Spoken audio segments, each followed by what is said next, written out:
Bueno, buenas noches. Disculpen la demora. Son 20 minutos de retraso, pero hay algunas fallas técnicas por aquí.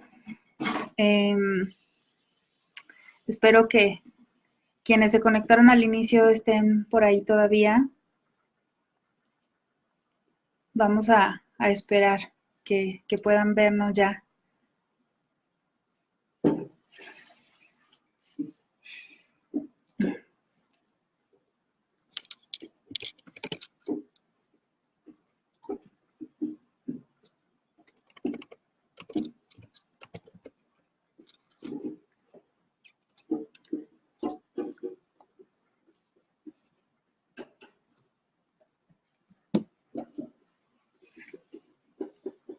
Ya hay 2 personas, 3 conectadas. No las puedo ver todavía. No sé exactamente quiénes son. Si pueden ahí ponerme un comentario nuevamente para comenzar, para romper el hielo. Estoy un poquito nerviosa porque he ayudado mucho a otras personas a realizar transmisiones por medio del grupo, pero no me había tocado hacerlo a mí directamente. Veo aquí 2 o 3 comentarios. Hola, Ani. Gracias, Virginia. Hola, Paula. Muchas gracias. Bueno, pues espero que las personas que estaban pendientes de la conexión nos unan pronto. Yo soy Alba, Alba Alexia Cifuentes, me gusta que me digan Alba. Y pues aquí está mi hijo Daniel. Antes de poder tomar la decisión de realizar esta conversación con todos ustedes, pues hablamos sobre la posibilidad de hacerlo público, de compartir nuestra experiencia. Entonces él estuvo de acuerdo en que lo hiciéramos. Eh, bueno, muchas gracias, Ani. Pues primero que nada, quisiera comentarles o compartirles el por qué decidí ponerle como título a esta charla el autismo desescolarizado. Nosotros sabemos del diagnóstico de Daniel desde hace 3 años, actualmente tiene 11, entonces a los 8 años fue diagnosticado con síndrome de Asperger. Sí ha sido un cambio radical en nuestras vidas desde que tuvimos la certeza de que había una situación diferente a lo que se espera que sea normal.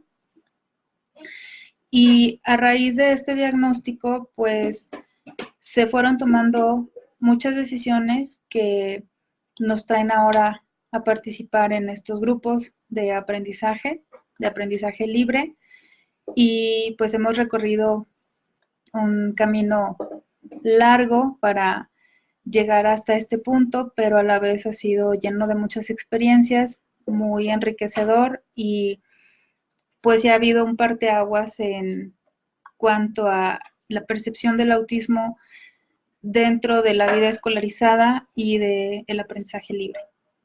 No sé si tú quieras comentar algo, presentarte antes Ay, de continuar. Pues, bueno, hola, mi nombre es Casa Daniel Morales y Fuentes y como dijo mi mamá, pues, bueno, sí tengo síndrome de Asperger. Y, ay, ya, no se me ocurre nada más que decir. Bueno, sí quise que participara el día de hoy porque, bueno, ya tiene 11 años, ya va a cumplir 12 en algunos meses, y pues ya hay muchas cosas que compartimos juntos que no dependen nada más de la postura de su papá o de la mía o de los dos juntos, ¿no? Entonces ya tiene, desde hace mucho tiempo tiene voz, pero también nos vamos acercando a esa edad en la que pues él va a poder tener acceso a redes sociales, y pues ya parte de su vida está capturada en estas redes, ¿no? A través de nosotros. Entonces, bueno, yo hice una guía pequeña para poder platicarles, pero estoy abierta a todas las preguntas que quieran hacer con toda confianza. Creo que hay una buena comunicación, estoy viendo los mensajes a buen tiempo. Entonces, primero que nada, me gustaría compartirles cuál es mi visión respecto al autismo. Mm, según las eh, entes o entidades profesionales o académicas, bueno, el autismo es un trastorno psicológico, o sea, es un cambio, una alteración en un proceso normal del desarrollo humano, en particular de el sistema nervioso. Y pues bueno, nosotros cuando nos dimos cuenta de esto a través de un diagnóstico médico, empezamos a hilar muchas situaciones que veíamos en el comportamiento de Daniel desde que él era un pequeñito, tal vez de 2 años o menos de 2 años. Entonces, para nosotros fue un alivio el tener un diagnóstico, al menos para mí sí lo fue, porque constantemente en la vida de las madres que tenemos un hijo con alguna situación de discapacidad o alguna situación diversa, o sea, la gente solemos etiquetar de muchas maneras estas alteraciones en el desarrollo normal de los seres humanos y no encontrábamos una explicación. Pensábamos que pues nuestro hijo era diferente, que nuestro hijo es único, como todos los hijos del mundo, para todos los padres, y pues no sabíamos que clínicamente era posible darle un sentido tangible a esas diferencias.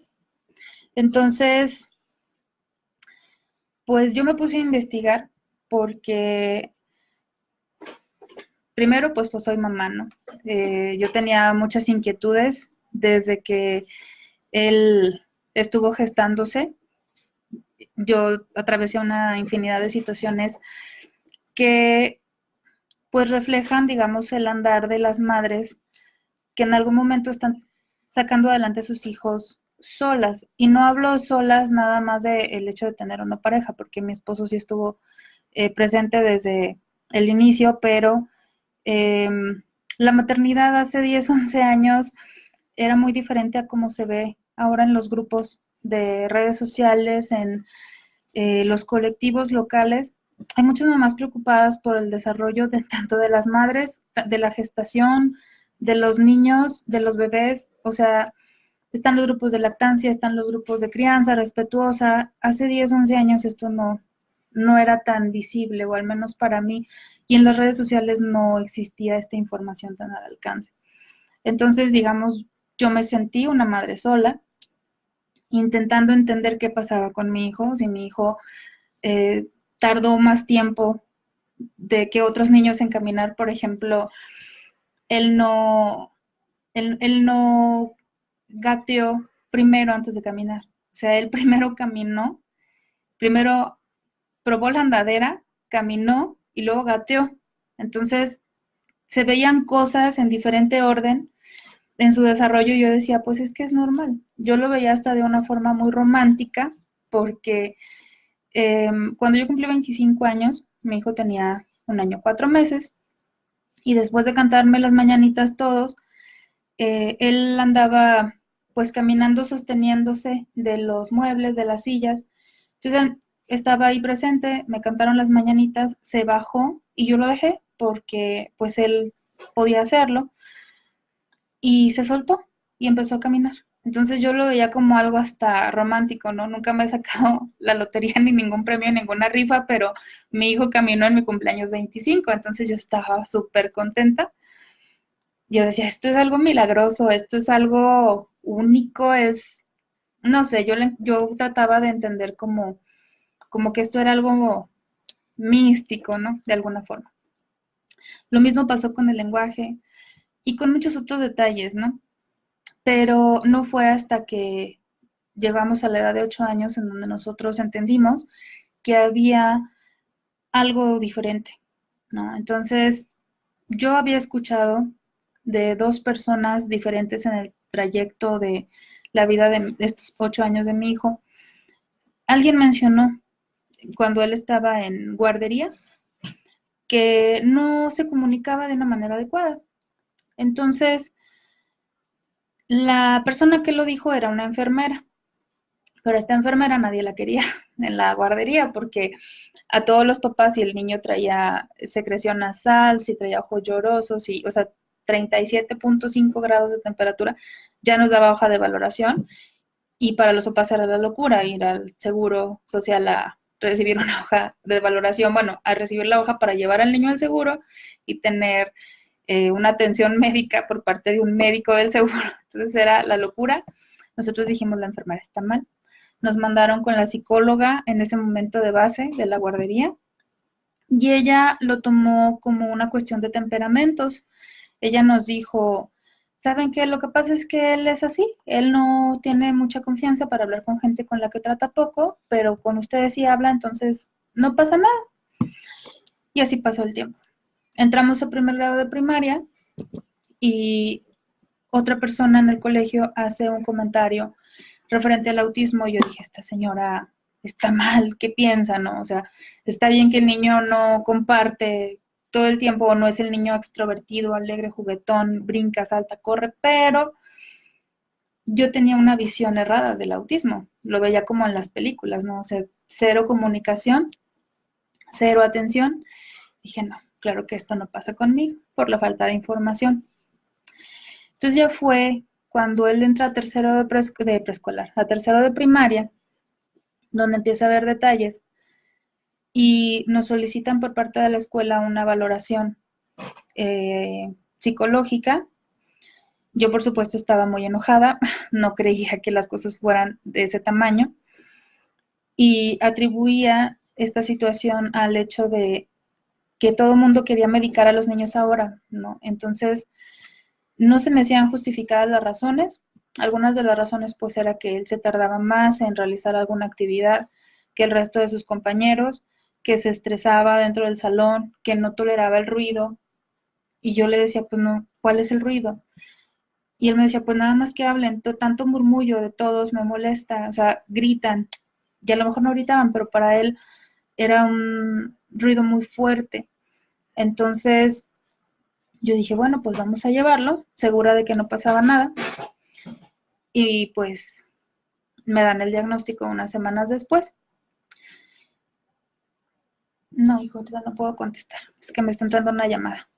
Eh, bueno, continúo. En la primera entrevista con la psicóloga, a mí me hace el comentario de que posiblemente sea autismo, pero dentro de la modalidad del Asperger.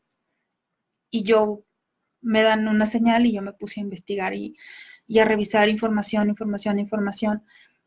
Todas las páginas habidas y por haber, eh, tanto las revistas de bebés y de niños como información médica, de carácter médico, o sea, sí, por mi formación es de biólogo, entonces conozco mucho lenguaje técnico referente a los artículos científicos y empecé a buscar conexiones, ¿no? Empecé a armar mi rompecabezas y encontré muchas situaciones que me hicieron eco. No todos los papás hacen eso y no es recomendable que todos los papás lo hagan, porque a veces la información en internet no viene de fuentes que sean reales o que tengan un estudio académico de fondo, que haya una prueba, que haya variables que son medibles, etcétera. Entonces, yo lo hice pensando en encontrar respuestas. Tiempo después me di cuenta que había otras razones, pero se las platico más adelante. Y cuando nos dan el diagnóstico, pues mi esposo fue el primero en sorprenderse. Él no creía que hubiera un diagnóstico, no creía que hubiera una razón de qué preocuparnos, pero yo sí, a mí me hizo eco en muchas cosas, muchas, muchas cosas de su comportamiento y dije, ok, vamos a analizarlo, vamos a digerirlo, porque no es fácil, no es fácil ser padre, ser madre, ver que tu hijo es diferente, observarlo, ver cómo las otras personas que están cerca de ti, llámese familia, llámese maestros, llámese amigos, te estén diciendo como que algo no está bien. Y tú dices, pues, ¿cómo que no está bien?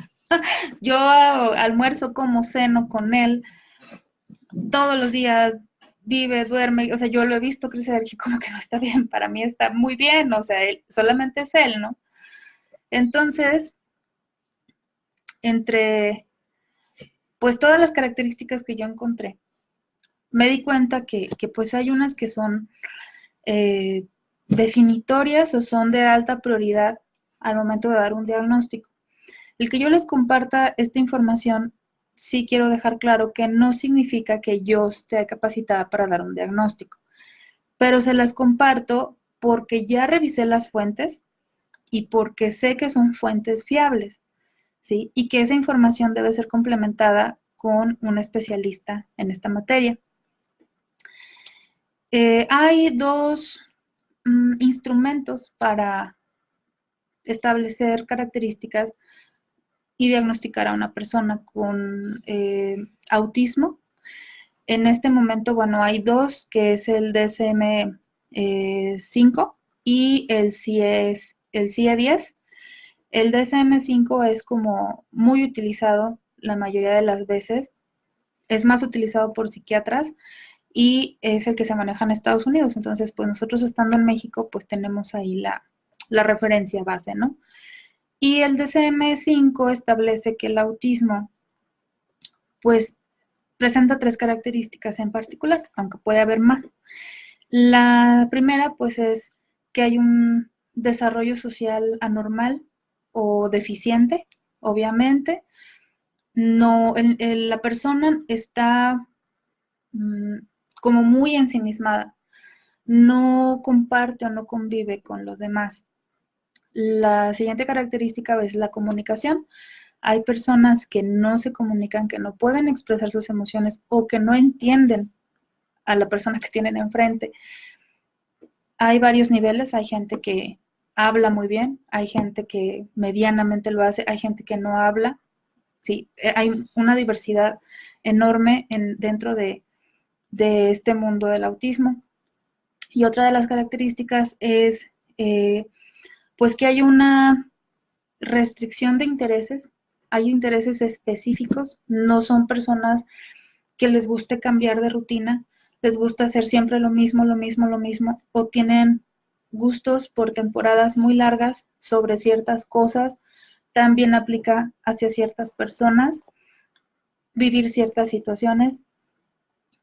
Y estas repeticiones no nada más se da en cuanto a los gustos, también se da en cuanto a sus movimientos. Hay personas que mueven mucho las manos, le llaman aleteo. Hay personas que no se saben quedar en un solo lugar. De hecho, la psicóloga cuando lo atendió me decía, mira, yo le voy a dar una indicación y tú observa. Le dije, muy bien, ¿qué, ¿qué indicación le vas a dar? Y le dice, quédate dentro de ese cuadro, quédate quieto, no te salgas del cuadro. Entonces él siguió la orden en ese momento. Ella contó hasta 5 y él empezó a moverse y a salirse del cuadro. Me dice, ¿ves? No se puede quedar quieto. Y yo, ay, pero eso no importa, eso no es importante. Me dice, no, es que sí importa, porque cuando se hacen movimientos repetitivos o rítmicos, es la señal de que existe inmadurez cerebral. Entonces, a mí me hablaba de cosas que yo quería saber más para ver cómo lo podía ayudar. Y pues así fui investigando y buscando formas de, pues, de trabajar con él de una manera más eficaz. Otra de las inquietudes que yo tenía, pues era saber por qué estaba pasando esto, saber mmm, qué hice mal, me equivoqué como mamá, mmm, que a lo mejor, no sé, tuve depresión postparto, que después me enteré que sí, pero como les digo, hace 11 años, pues esto no era algo que se platicara. Entonces, pues las mamás navegábamos solas estas situaciones y pues encontré algo de información también en ese entonces que me hizo mella, digamos. La primera es que existía hace tiempo, hace varios años, la creencia de que el autismo era causado por la frialdad de los padres hacia los hijos. ¿Por qué lo comento? No es nada más por compartirles información, sino información que a mí me hizo sentido. Yo recuerdo que mi abuela, que en paz descanse, me regañaba mucho cuando iba ocasionalmente a visitarla con Daniel, porque me decía, es que el niño está llorando, cárgalo. Y yo le decía, no, no lo voy a cargar. Me dice, ¿por qué? Le digo, porque se va a mal acostumbrar. Les digo que no sé cuándo había más prejuicios, si antes, si en mi generación o en la de mi abuelita. Pero me decía, es que no seas cruel con él. Le digo, no, es que no estoy siendo cruel, es que él se va a mal acostumbrar porque él va a ir a la guardería y pues no puede acostumbrarse a mis brazos, porque si se acostumbra, pues entonces, ¿qué va a hacer cuando yo no esté? Entonces, cuando yo leo esa información, donde decían que el autismo se debía a la frialdad de los padres, pues cargué una cruz muy grande por algún tiempo, hasta que en los grupos de apoyo para padres con hijos autistas, mmm, me doy cuenta que la gente compartía material también y subieron información relativamente reciente, de hace menos de 5 años, en donde dice que hay más probabilidades de que el autismo sea por causas genéticas, por alteraciones genéticas, que por lo que se comentaba entre los 40 y los 60, ¿no? Entonces, sí sentí un alivio, pero a la vez no. ¿Por qué? Porque dos de estos estudios referentes a la cuestión genética hacen referencia a dos cosas que yo, pues, quizá las tomé como algo propias, no sé, todavía lo estoy averiguando. Una de ellas es que las madres que están estresadas durante el embarazo, particularmente en los meses 6 y 7, tienen más probabilidades de desarrollar alteraciones en el sistema nervioso central del niño y puede causar autismo. Entonces, yo, sin ahondar en más detalles, sí les puedo decir que desde la concepción hasta el momento del parto hubo estrés constante. Hubo, en todo el proceso de gestación, o sea, en particular con él, no hubo un embarazo en calma.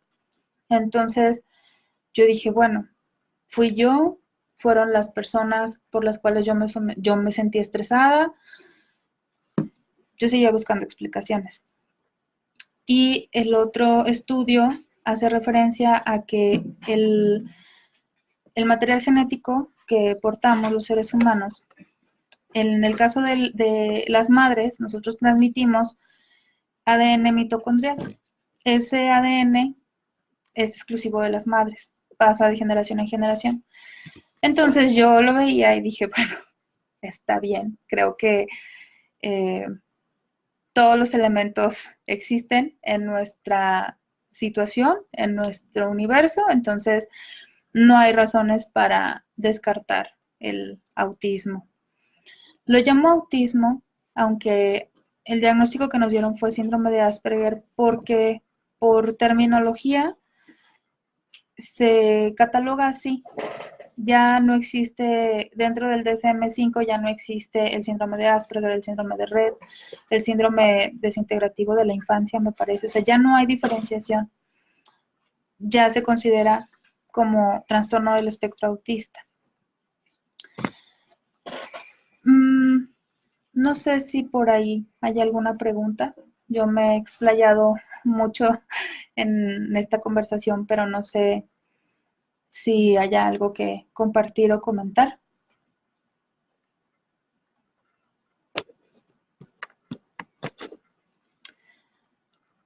Bueno, en lo que veo comentarios, voy a continuar.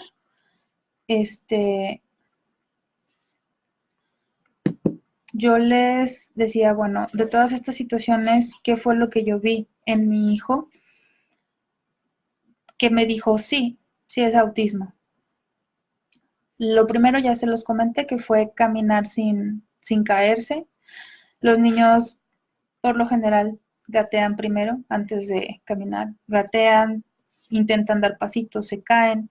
Mis hijas sí tuvieron ese proceso, Daniel no.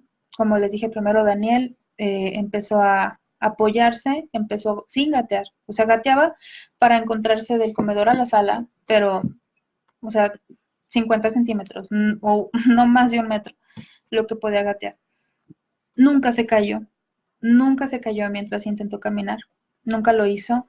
El día que él comenzó a hablar, él empezó a decir palabras completas, nunca balbuceó, nunca pronunció mal una palabra.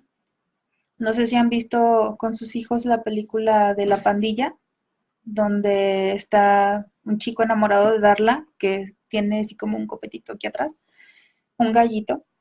Bueno, este, toda esa bandita tenía un amiguito que nunca hablaba. Entonces, cuando se acaba la película, el niño empieza a hablar de una manera muy pomposa y todos se quedan sorprendidos y les dice, lo que pasa es que yo siempre he hablado, pero no quería opacarlos con la forma en que hablo. Entonces, él empezó así.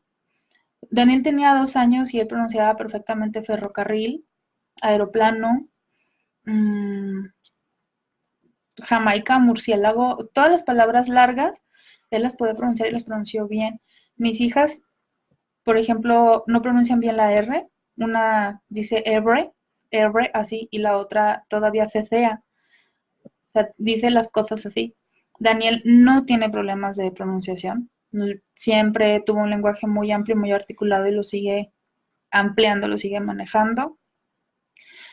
Lo que sí pasaba es que conmigo se comunicaba. A mí sí me decía lo que necesitaba, me hablaba perfectamente, pero con los demás no. Con la gente, con la demás gente no hablaba. Hablaba con gente de mucha confianza, con algunos primos, pero con más personas no. Entonces, eso sí era una referencia.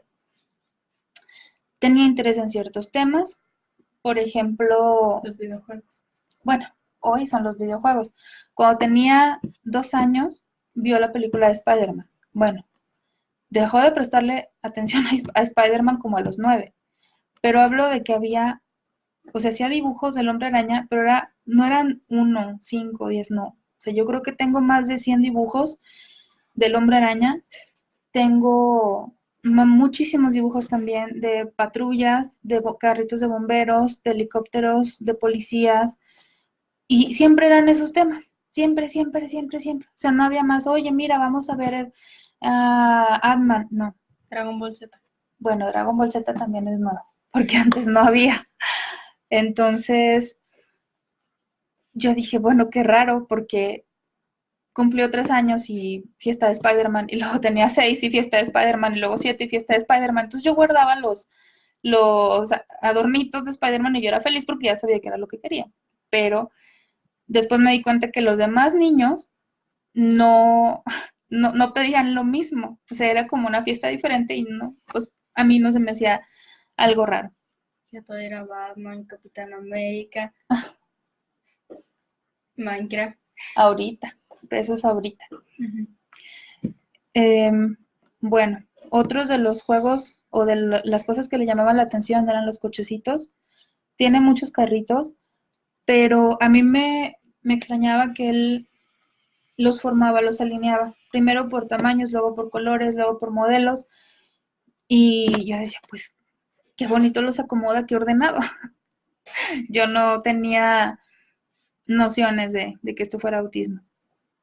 Los Legos, igual un día alguien llegó, le regalaron Legos, sus tíos, creo que fue tu tío Memo y tu tía Belén, Sí. llegaron con una caja de Legos y él empezó a jugar y empezó a armar cosas. Armé robots, naves, incluso armé mis propios soldaditos.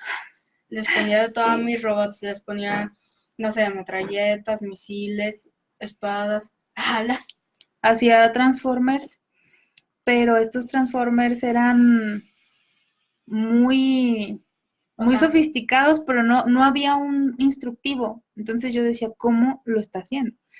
Tenías como 6 años, tenía 6 años cuando le regalaron los Legos y buscamos clases de robótica porque sí veíamos que pues era algo que le interesaba.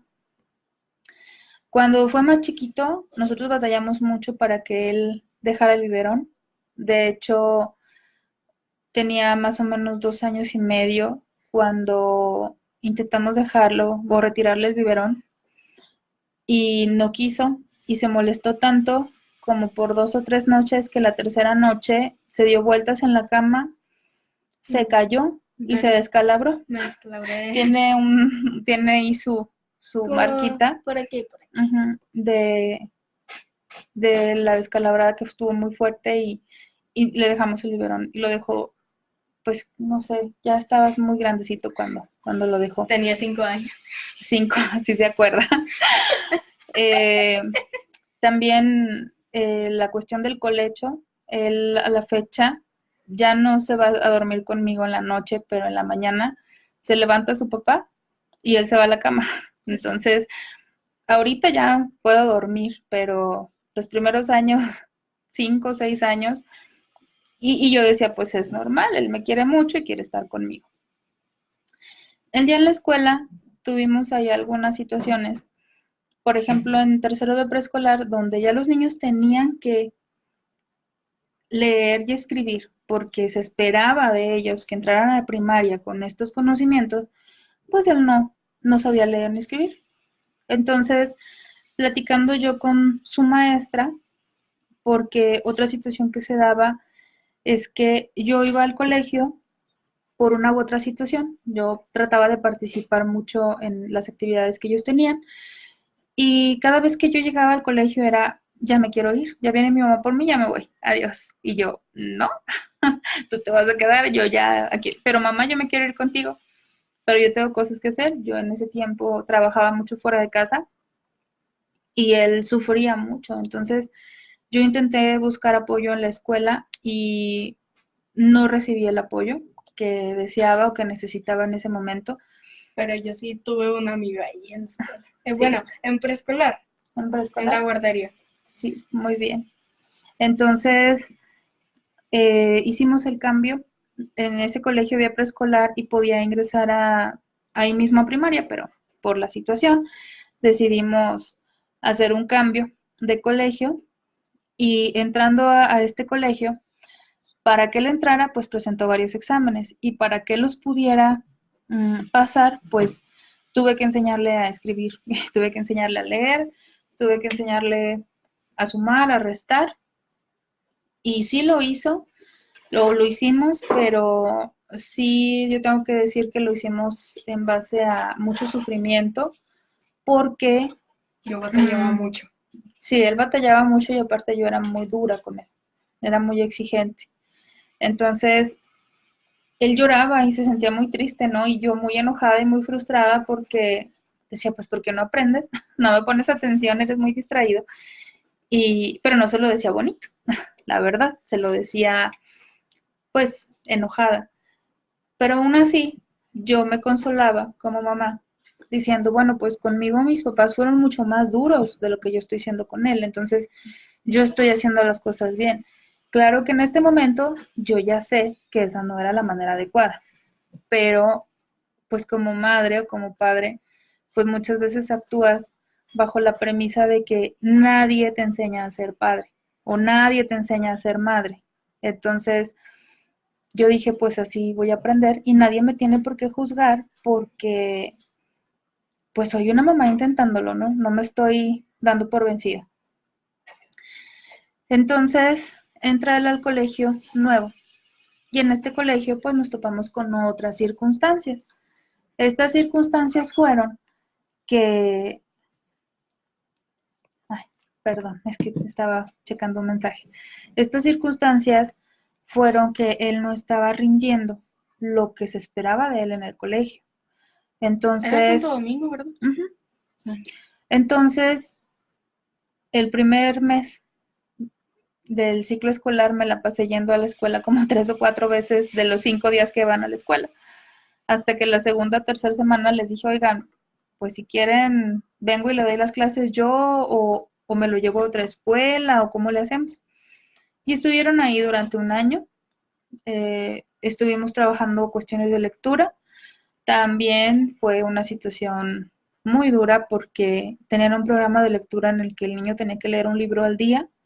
Entonces, leer un libro al día implicaba que había que hacer un resumen. Entonces, al final del año teníamos una lista como de 150, 180 libros, algo así. Entonces, ya cuando nos damos cuenta cómo trabajaban los demás niños, nos percatamos de que los demás niños no hacían el trabajo que él hacía. ¿Por qué? Porque hacíamos nosotros las cosas de una manera muy literal. O sea, si la maestra decía, van a trabajar un libro y van a entregar un resumen hoy, o sea, era eso. Y los demás niños entregaban un resumen del libro, o sea, en un mes, y leían 2 o 3 páginas al día. Pero era lo que él entendía. Y la verdad, pues yo también. Entonces, pues hicimos cambio de escuela otra vez al siguiente año. Qué buena alguna. En segundo grado pasamos con calma, de alguna forma, pero en tercero empezaron las complicaciones. Las tareas eran de todo el día. Estas tareas, yo al menos veía que mi hijo se tardaba mucho tiempo en hacerlas y las maestras decían que no, que el programa estaba diseñado para que más del 70% del grupo pudiera trabajarlo perfectamente, porque esa era su estadística. Entonces, yo fui muy honesta y les dije, ¿saben qué? Pues mi hijo está fuera de la campana, porque mi hijo no puede terminar 99 operaciones matemáticas en una tarde y aparte hacer tarea de inglés y hacer tarea de español sin que se le vaya todo el día en estar sentado haciendo la tarea, terminaba para ir a cenar, a bañarse y a dormir todos los días. Nuestras idas al parque, nada más al parque, no hablo a otro lugar, se limitaban a una vez en las vacaciones largas. Íbamos, desde que entraron a la escuela, íbamos a la plaza, a la Alameda, a los jueguitos, 1 o 2 veces al año. Entonces, pues él empezó a cansarse, empezó a estresarse y pues yo también porque no encontraba respuesta. O sea, yo tenía desde tercero de preescolar, primero, segundo, tercer grado, navegando esta situación de hacer todo lo posible porque se adaptara al estándar escolar y no se adaptaba. No te muevas tanto porque está temblando la pantalla. Ay, ya sé. Es que no me acomodo bien. Ok. Puedes ir a descansar si quieres tantito. Sí, por favor. Si no. Es verdad, lo necesitas. Sí. Bueno, voy a continuar. No te muevas tanto. Gracias. Entonces, él empieza a hacerme preguntas sobre los temas que le interesaban. Empieza a decirme, oye mamá, ¿qué había aquí antes de nosotros? Y yo después de darle una serie de respuestas temporales, antes de nosotros en esta casa había otra persona, antes de esta persona estas casas no estaban ni había sembradíos, antes de los sembradíos Torreón era un ranchito, antes de ser un ranchito, en la era del Paleolítico éramos una península y esto era un mar. Llegamos a qué había antes del mundo. Y yo con un montón de operaciones matemáticas que hacer en el cuaderno y él con tantas preguntas, ¿no? Y yo sin poderlas responder, porque no había tiempo. Entonces dije, bueno, ¿qué hago? Decido mandarle un mensaje a la maestra pidiéndole que no mandara tanta tarea, porque el niño tenía otros intereses y quería saber él qué cosas sucedían a su alrededor. Y la maestra, otra vez, no me respondió favorablemente. No digo que todas las maestras sean malas, creo que hay maestras muy buenas. Mis hijas tuvieron experiencias bonitas, pero nosotros no corrimos con la misma suerte, en el caso de Daniel. Entonces, esta maestra me manda escrito en un papel el mecanismo para elaborar las multiplicaciones. Entonces yo dije, es que sí sé cómo hacerlas, pero lo que no quiero es que mande 100, no podría mandar 20. Entonces ella dijo que no, porque todos los niños podían hacerla.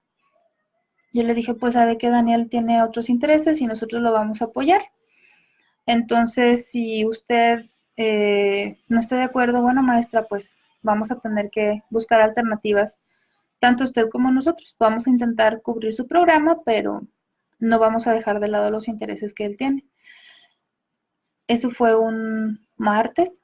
El jueves ya estaba yo en junta en el colegio con la coordinadora, la maestra de español, la maestra de inglés, y obviamente salieron ahí todas las características o las deficiencias del niño en referencia a su aprendizaje. El programa de la escuela estaba bien, ellas estaban perfectamente, la coordinadora estaba perfectamente, pero el que no ponía atención en clase era él, el que hacía las cosas de una manera muy lenta era él, el que no terminaba los trabajos incluso era él, el que no toleraba el ruido del salón era él, el que no era normal porque en vez de jugar fútbol agarraba libros o se llevaba libros de su casa, era él. Entonces, seguramente pues había una situación de autismo o de TDAH. Ellas me manejaron estos dos diagnósticos y yo les pregunté, ¿ustedes son terapeutas? ¿Tienen formación en esta área como para darme un diagnóstico? No, no, señora, pero pues son como referencias. Les dije, bueno, pues muchas gracias por sus comentarios, pero pues creo que lo más conveniente pues sí es buscar una evaluación externa. Me hicieron comentarios referentes a que él estaría mejor en una escuela Montessori porque en los colegios Montessori no hacían nada. Y yo dije, oh, entonces se paga más en un colegio Montessori para que sean las maestras quienes hacen las cosas, no los niños, ¿verdad? Entonces les dije, bueno, muy bien, voy a buscar un terapeuta y me dicen ellas, no se preocupe señora, nosotros tenemos aquí niños que tienen algún diagnóstico y que están tomando medicamento y están muy bien. Y ahí sí, pues se me acabó la compostura. Y les dije, mire maestra, digo, en primer lugar, usted ni siquiera está capacitada para darme un diagnóstico, porque no tiene la formación, ni tiene la facultad de emitir diagnósticos. Y en segundo lugar, pues puede ser que mi hijo pues presente alguna situación que haya que atender, pero si no le permito el diagnóstico, pues mucho menos la medicación. Le dije ni la sugerencia. Le digo, yo no creo en la medicación y antes de que usted, las maestras, la psicóloga o quien me ponga enfrente quiera medicar a mi hijo, pues yo lo saco de la escuela y lo educo yo. Y eso fue más un acto desesperado por mi parte. No muevas ahí porque le pasa a presionar al botón de finalizar. Entonces, sí, porque pasa por aquí el mouse. Entonces, les dije eso en un acto desesperado y me dijeron, no, no, señora, no se preocupe, no es para tanto. Vaya por el diagnóstico, nosotros vamos a bajar la presión en él porque sabemos que va a estar sometido a un proceso de evaluación y cuando le den el diagnóstico, pues viene y platicamos. Dije, muy bien, pues sí, nos vemos entonces. Yo salí del colegio con mis hijos, pues muy abrumada, muy confundida, que había navegado tanto y no encontraba respuestas. Yo conocí este estilo de vida de la educación en casa a través de unas personas muy amables, son unos muy buenos amigos, que ellos fueron creados así. Estas personas yo las conocí en Querétaro, en, específicamente en Jalpan de Serra, y estas personas pues tienen un estilo de vida muy sustentable y me platicaron que ellos iban a educar hacia sus hijos estaban más pequeñitos, bueno, creo que nada más estaba una de las niñas, de los dos que tienen ahora, y yo les dije, ¿eso cómo es? ¿Es posible educar en casa? Me dijeron, sí, nosotros así fuimos creados y a mí se me hacía un mundo totalmente desconocido. Yo dije, qué padre, pero yo no puedo hacerlo, yo no sé cómo, no tengo ni la menor idea de cómo voy a hacerlo, pero me emocionó mucho la forma en que ellos vivían. Y yo en ese tiempo desarrollaba proyectos sustentables de tiempo completo. Entonces, pues mi tarea en ese momento pues era trabajar con comunidades rurales, desarrollar huertos biointensivos,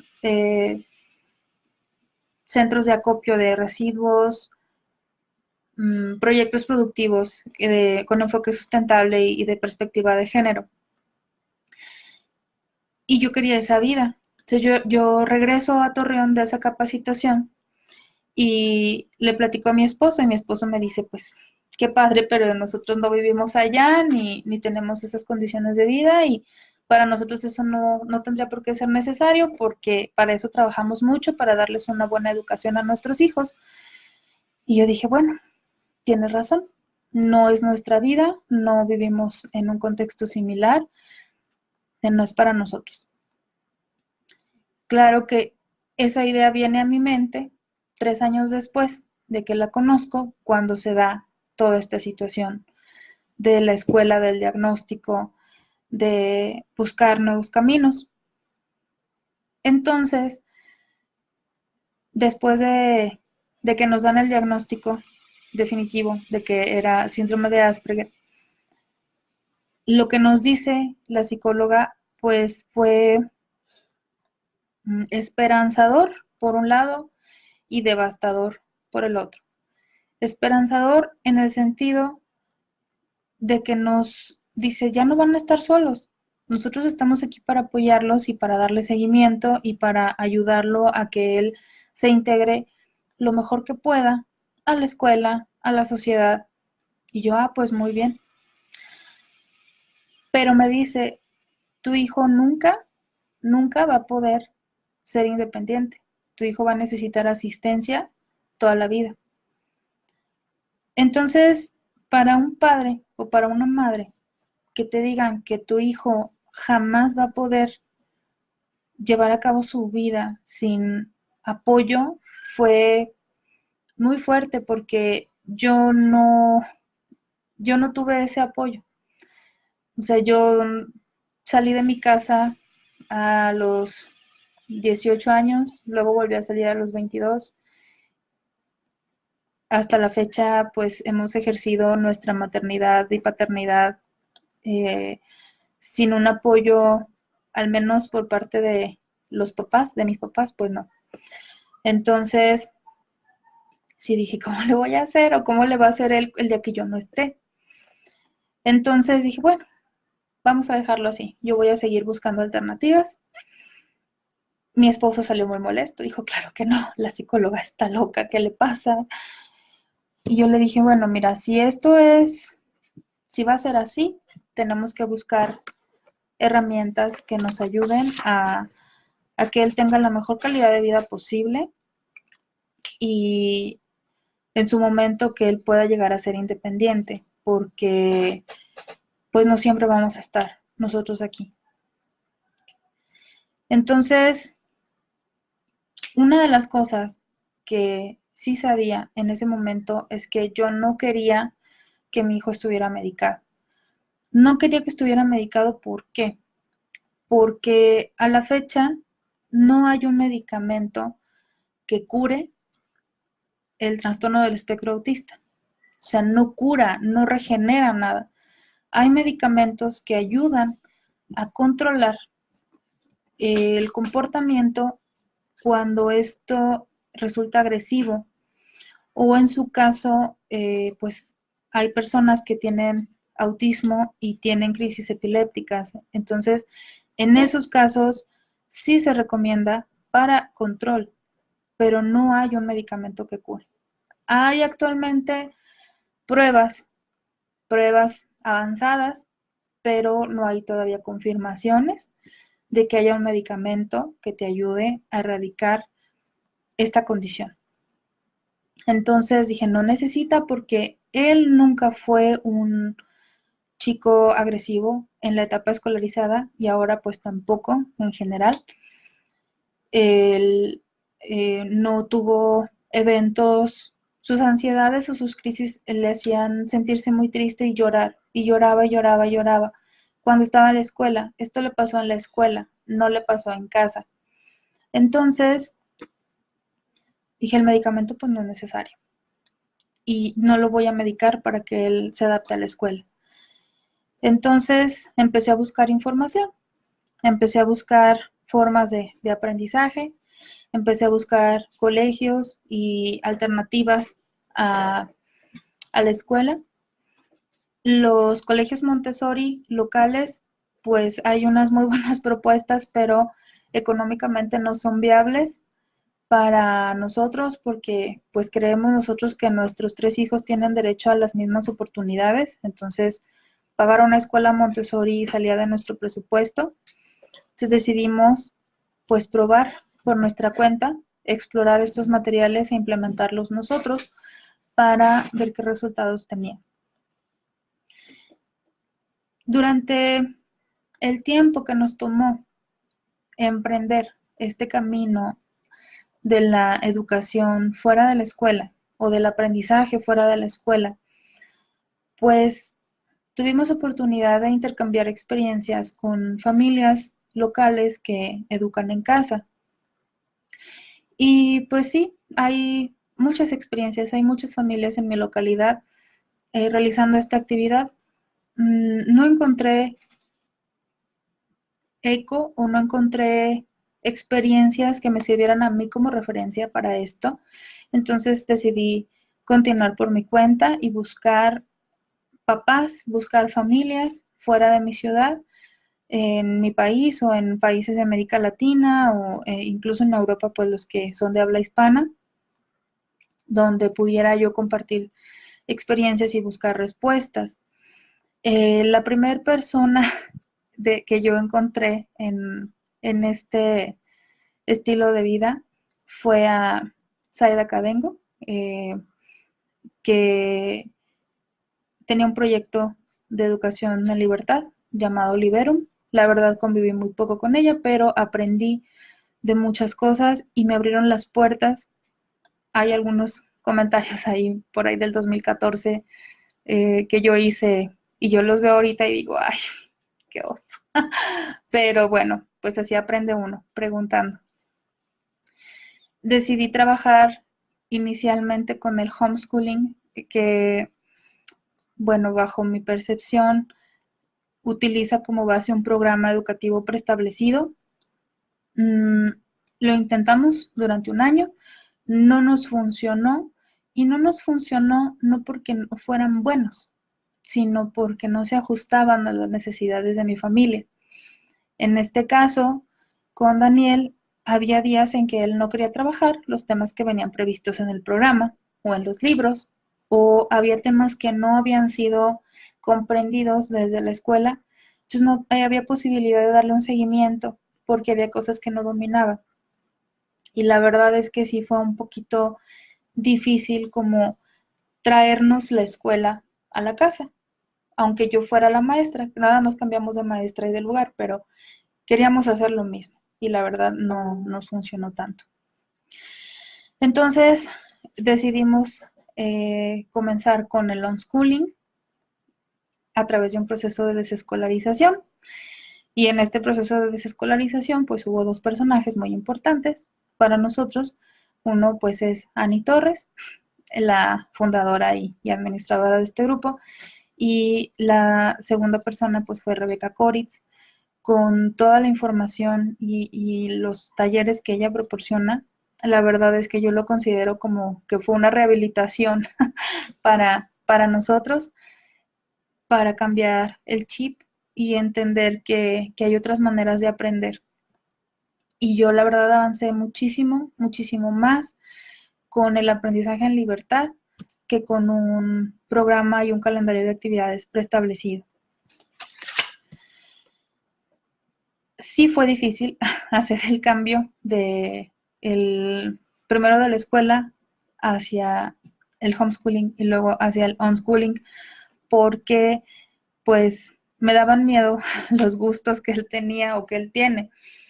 como ya lo comentó ahorita, bueno, pues él le gustan muchísimo los videojuegos, muchísimo. Entonces pasaba horas, horas jugando videojuegos, pero muchas horas. O sea, podían ser las 10 de la mañana y transcurrir 12 horas hasta las 10 de la noche y él podía seguir jugando. Entonces, yo pensando en que las personas que presentan una condición autista tienen ciertas fijaciones hacia ciertos temas o personas o cosas, yo dije, se va a enfermar, que estas obsesiones se pueden convertir en adicciones y se va a enfermar. Entonces, pues yo estaba más asustada que nada. Yo decía, es que la tecnología no es para él, porque si le gusta demasiado, pues vamos a tener después situaciones de obsesiones o de adicciones que atender.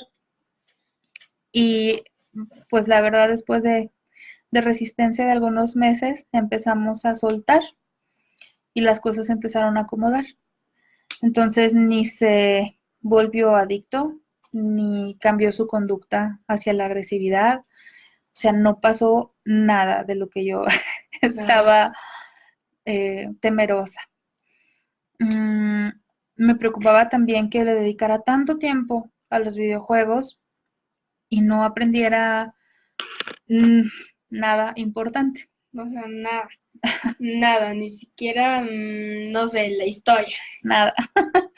Entonces, yo tenía esas inquietudes y pues sí, batallé muchísimo para soltar esos miedos, me costó mucho trabajo y la verdad yo creo que sin el apoyo de Annie, de Rebeca, no sé, a lo mejor todavía tendría esos temores, esos miedos, pero no pasó nada malo, no se transformó, no se deformó, no se denigró, no le pasó nada.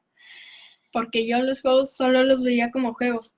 O sea, un juego es algo con que entretenerse. Un libro, un rompecabezas y, o sea, es también como un videojuego, solo que lo armas en la vida real. También hay rompecabezas digitales, libros digitales y todo. Pero de todos modos vienen siendo la misma cosa, algo para entretenerse. Bueno, ya lo escucharon ustedes a él. Este,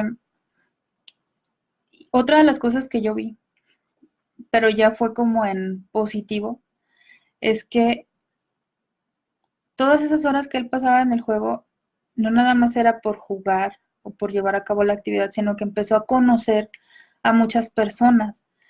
Empezó a platicarme de amigos que no se podían conectar más temprano porque estaban trabajando o en la escuela o tenían un horario diferente al de nosotros. Y entonces vi que empezó a socializar. O sea, un niño con autismo que socializa sin apoyo terapéutico, pues en la escuela no es tan viable, pero fuera de la escuela sí. Empezó a hablar más con otros chicos, no nada más con los chicos de los videojuegos, sino abrirse con los demás, con los que estaban presentes. Ahí fue donde conocí a Carlitos. Empezó, bueno, continuó con la ampliación de su vocabulario, obviamente también de acuerdo a sus intereses.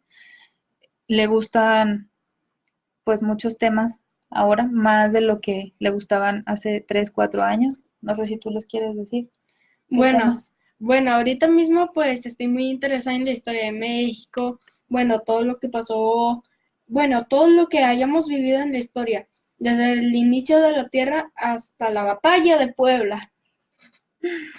Bueno, le gustan esas cosas, también en algún momento le gustaron mucho los animales. No sé si todavía, Aún me siguen gustando. ¿sí? Sí, Ah, muy bien. Los dinosaurios también. sí, me A gustan. veces todavía lee mucho sobre los dinosaurios. De a los 6 años, la maestra que tenía en ese entonces decía que estaba sorprendida porque era una experta en dinosaurios. Dijo, es que sabe tantas cosas que yo nunca me imaginé. Y yo dije, es un tema que al rato se le va a pasar. Aún No, estando en preescolar, sabía demasiado de los animales, más que cualquier otro de mis compañeros. sí, Bueno, todo lo que... perdón, es que estoy intentando ver mensajes desde el celular. Y pues bueno, otra de las cosas que yo vi en positivo con este cambio de la salida de la escuela a la educación desde la casa es que fue perdiendo el miedo de pedir las cosas. Los niños que no se comunican en la escuela, pues se comunican en la casa, como lo pueden ver. Él externa sus necesidades, las externa claramente, dice cómo se siente, ya desarrolló más empatía o aprendió a comunicar esos sentimientos. Y sí hubo un antes y un después, porque él todavía a los 6 años, en ejemplos muy sencillos, yo le decía, te quiero mucho. Y él me decía, ajá. Yo le decía, dame un beso. Y él me ponía el cachete. Y decía, no, tú dame un beso a mí. Y él, sí, y se ponía. Entonces no entendía. Y yo decía, ay, es que él es así. Ahorita ya, si le digo dame un beso, pues ya me da un beso. Si le digo te quiero mucho, pues él también me dice te quiero mucho. Ya no es como esa falta de respuesta. Sigue explorando, sigue comunicándose, está muy abierto a hablar de todo, intercambia comentarios, intercambia información, de todo, no nada más de lo que le gusta, no nada más de Dragon Ball, no nada más de videojuegos, no nada más de Minecraft, no nada más de los youtubers, o sea, claro que si le hablas de esos temas, sí le gustan, todos los temas, ¿no? Pero también está dispuesto a hablar sobre política, está dispuesto a hablar sobre los problemas del país, de la drogadicción, de la pobreza, del noviazgo, de los embarazos, o sea, de todos los temas cotidianos, todos los toca. Las guerras, De los las guerras. ejércitos. Ahorita mismo quiero saber, o sea, quiero saber cuál podría ser mejor que Estados Unidos. O sea, existen de todo tipo de ejércitos, pero bueno, muchos pues quizás lo más probable es que están mejor equipados que los de Estados Unidos. Hay muchas cosas que yo puedo ver en él desde que educamos en casa. Muchas cosas. Hay muchos avances que a lo mejor para los demás no son importantes o no son de gran trascendencia, pero para quienes tenemos una situación de diagnóstico y tenemos como el antecedente de que puedes esperar todo y no puedes esperar nada, cada logro en casa, cada avance es una carrera ganada para nosotros.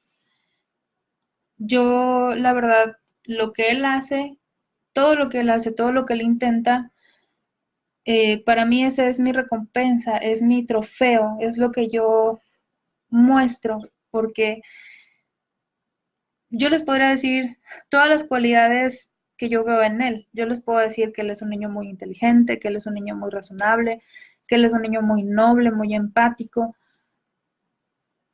Y yo les puedo hablar maravillas de mi hijo, porque yo lo veo y es mi hijo, ¿no?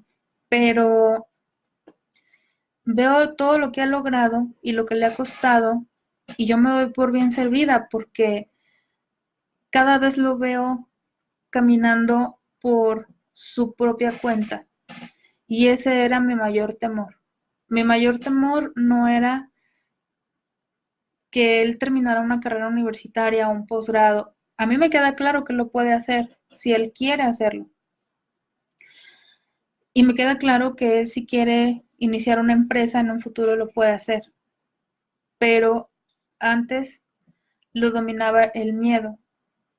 Estaba muy impuesto a que la gente le dijera que no era bueno, que le dijera que no podía hacer las cosas, que no se adaptaba, que no era suficiente, porque en la escuela no existía, no sé si ahora, espero que sí, pero en ese momento no existían los mecanismos para acompañar y para guiar a los chicos que presentaban estas particularidades, como en el caso de él.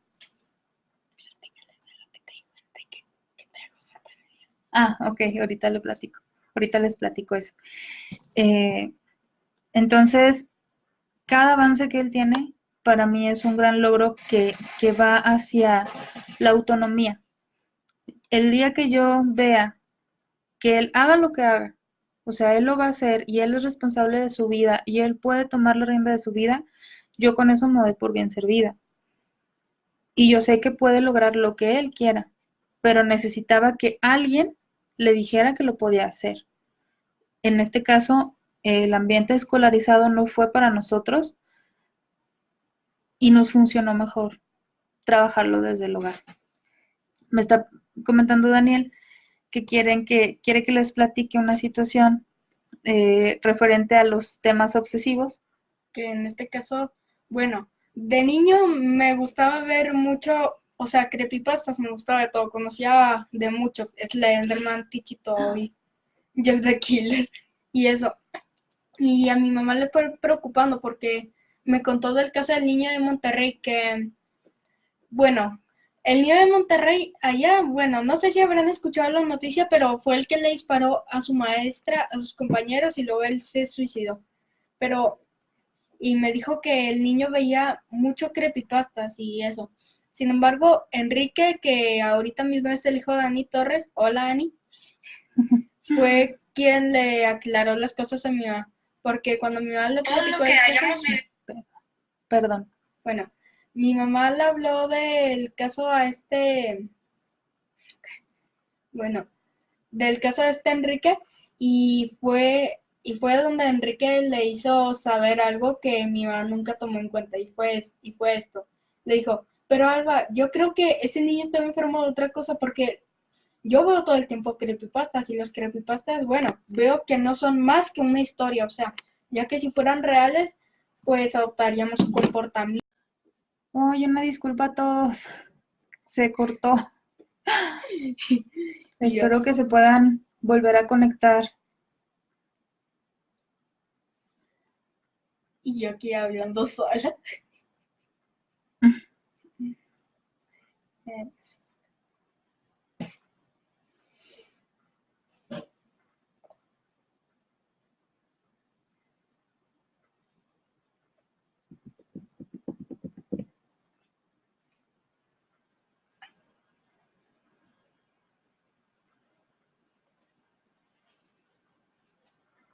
Una disculpa, les acabo de poner un mensaje donde les avisamos que se cortó el video, pero ya estamos aquí, de vuelta. A ver si continúo con lo que iba diciendo. Bueno, Sí. ahora, bueno, verán el caso que, bueno, repito otra vez. Bueno, no sé si sabrán del caso de el niño de Monterrey que primero mató a su maestra, luego disparó a sus compañeros y luego, pues el niño se disparó en la cabeza suicidándose. Bueno, este fue el caso, que el niño pues veía mucho creepypasta y eso. Y pues mi mamá notó que también tenía bueno, que yo también veía mucho creepypastas y bueno, en ese tiempo me daba mucho miedo Slenderman, o sea, me gustaba mucho y todo, pero al mismo tiempo me daba miedo porque, bueno, digamos que él se robaba a los niños, o sea, como que les ponía en una especie de trance y luego se los llevaba. Bueno, ahora el caso fue que cuando mi mamá le habló del caso a Enrique, porque Enrique le preguntó que por qué no me dejaba ver creepypastas y le platicó el caso, fue cuando Enrique le hizo aclarar algo a mi mamá que no tomé en cuenta y le dijo, pero Alba, yo creo que esas cosas son puras historias, porque yo creo que ese niño está enfermo de eso, de otra cosa, porque piénsatelo, o sea, los creepypastas no son nada más que inventos de internet, o sea, algo solo para llamar la atención, pero igual de entretienen de un modo u otro.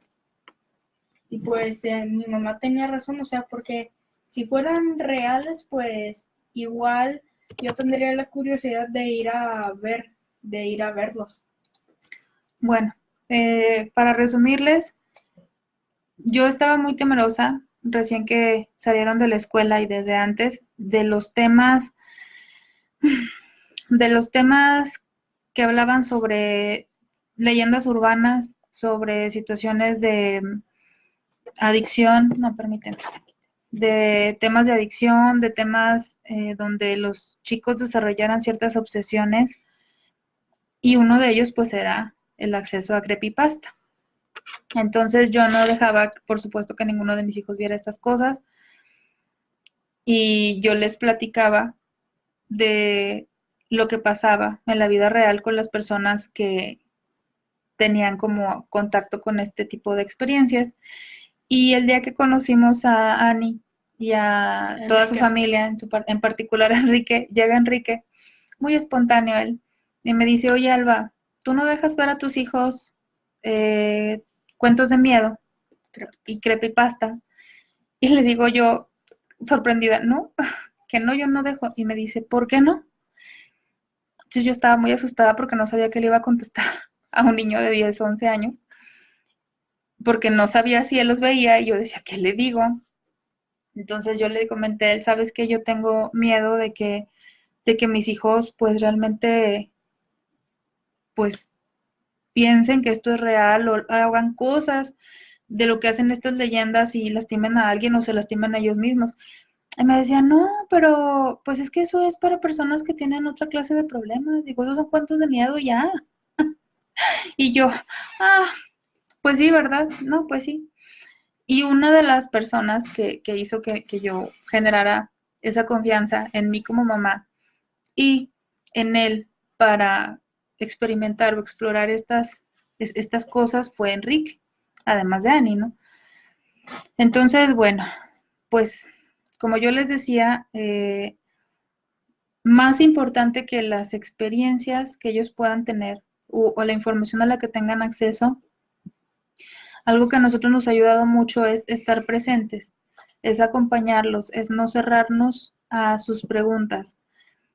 Él llega ahorita con toda la confianza a hacer cualquier pregunta y la pregunta se le responde.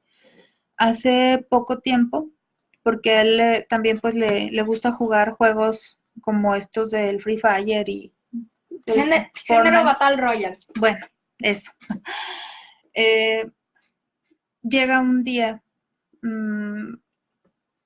recién había pasado lo de los tiroteos en Estados Unidos y me dice, oye mamá, yo creo que hace falta que nosotros tengamos una escopeta en casa.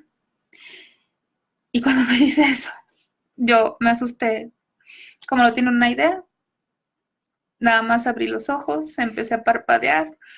Le digo, ¿por qué crees tú que necesitamos una escopeta en casa? Yo dije, no, ya, esto de los videojuegos no funciona, esto está mal, ya se obsesionó. Y me dice, ¿sabes qué, mamá? Es que han pasado muchas cosas y pues hay personas malas que atacan a la gente y pues hay que estar preparados. Y por un momento respiré y dije, bueno, comencé a explicarle sobre cómo es la vida para las personas que viven en Estados Unidos, que para ellos en su estilo de vida es normal y está permitido tener un arma en casa y porque nosotros en México no la tenemos.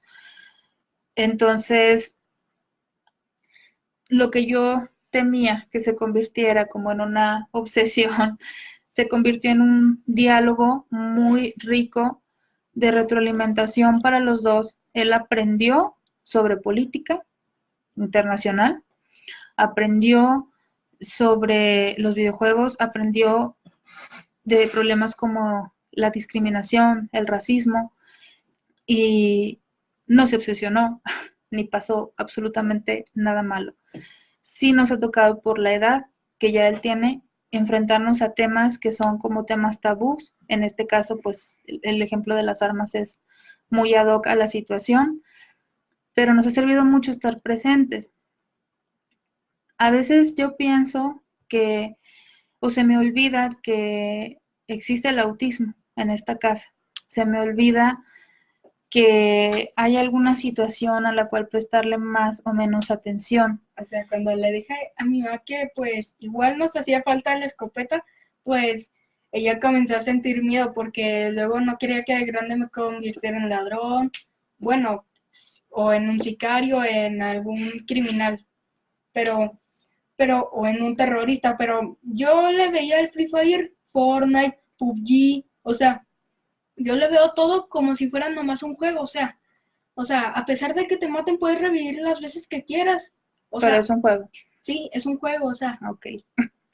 Entonces, nos ha ayudado también esto de los videojuegos a entender la diferencia entre la realidad o la vida real y la vida virtual, a entender que hay cosas que en la vida real no se practican, aunque se vieran muy literales en un videojuego. Ha sido como una especie de entrenamiento en el desarrollo de habilidades, pero hemos ido explorando recursos y apoyándonos en este caso en un poco de tecnología por los beneficios que hemos visto, pero en ningún momento se le ha dejado solo para que él procese la información a como él la entienda o como se le expliquen. Entonces, sí se vuelve una dinámica familiar como común, digamos, o lo que debería de ser común, el estar acompañando a los hijos, el estar presentes y brindándole las herramientas. Mm, Otra de las cosas que quiero comentarles, ahorita ya pude ver al fin sus comentarios y pues esos comentarios no los pude ver aquí en la transmisión, por eso se me cortó el video anterior, es que él ahorita está viviendo el proceso de la acreditación de la primaria. Surgió por ahí el interés de ver si la secundaria la hacía escolarizada. Igual si él dice, ya tengo mi papel y no quiero hacer la secundaria en una escuela, pues no pasa nada. Pero si quiere hacerlo, bueno, pues está en edad de experimentar y nosotros pues no le vamos a negar esa posibilidad. Ahorita está en ese proceso de acreditación, no hemos tenido pues ningún problema. La única materia, digamos, en donde se ha presentado una situación complicada en cuestión de aprendizaje ha sido matemáticas, pero la verdad yo la atribuyo más a una cuestión de predisposición que a que no sepa hacer las cosas, porque sí sabe, pero se toma su tiempo. Ahora, para nosotros esto ya no es prioritario, no es importante. Todavía hace un año, yo con mis miedos pensaba que, o sea, estar en la casa era para aprender las cosas que debería de aprender en la escuela. Ya no pienso eso. Ya hace algunos meses que estoy viviendo con más tranquilidad porque no creo que él necesite un papel para demostrar lo que sabe. Esto es como, para nosotros esto es como si hiciera la primera comunión. O sea, hizo la primera comunión porque estuvo listo, porque se quiso quedar en el catecismo, porque empezó él a construirse su propia idea de un ser superior y nosotros decidimos acompañarlo. La escuela en este momento se está volviendo solamente una herramienta o un camino a seguir y más que nada es como cubrir los requisitos para llegar a donde él quiere llegar. Si él en un momento dado dice, permíteme tantito, amor, ¿sí? Si él en un momento dado dice, no quiero hacer la secundaria en la escuela, no pasa nada. Él va a seguir aprendiendo y va a seguir trabajando conforme lo que a él le gusta, conforme a sus intereses. Sí hay algunas cosas por cuestiones de contexto en las que él pues tiene que atravesar ciertos retos, por ejemplo en el caso de los scouts, le gustan los scouts, a veces las actividades son un poco duras, son retadoras, no siempre es todo como bonito, como gozoso, pero le gusta vivirlo. Entonces, si le gusta vivirlo, pues nosotros le decimos, ¿sabes qué? Pues hay que esforzarse y hay que eh, atreverse a retarse y a vivir de una manera, aunque no siempre sea lo más cómodo. ¿Quieres decir algo? pues platícales de lo que te pasó con los lobotos, o sea, que no acertaban ninguna pregunta correcta. Ándale. Bueno, O pero sea, nada más eso porque ya no falta mucho para que se acabe. ¿qué es la diferencia? O sea, ¿cuál es la diferencia entre un niño que estudia en casa y un niño que estudia en la escuela? Ok, miren, tuvimos una situación en los Scouts. Yo soy guía en la sección de los niños que están entre los 7 y los 11 años.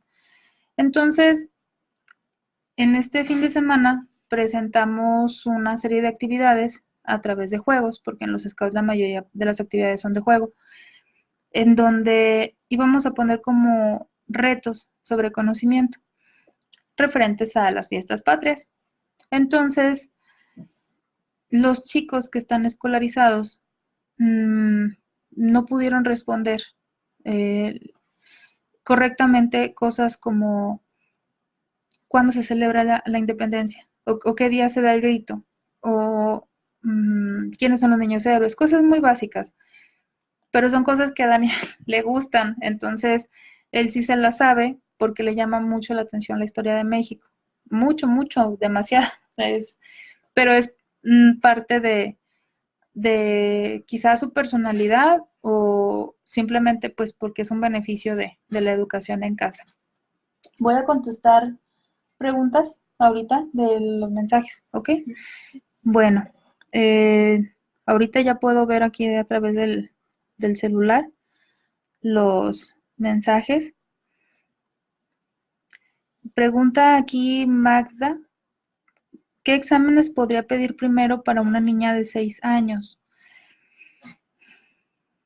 Para diagnosticar eh, autismo, lo prioritario sería buscar un terapeuta infantil, porque son quienes tienen las herramientas. Los terapeutas tienen como ciertas acreditaciones en, tienen ciertas acreditaciones para presentar o para desarrollar ciertas pruebas. Entonces, sí, un centro de terapia infantil que te especifique que tiene la facultad para poder dar diagnósticos en esta materia. Gopi, tú continúa, la información que das es muy útil, mil gracias, muchas gracias a ti. Citlali, gracias Citlali.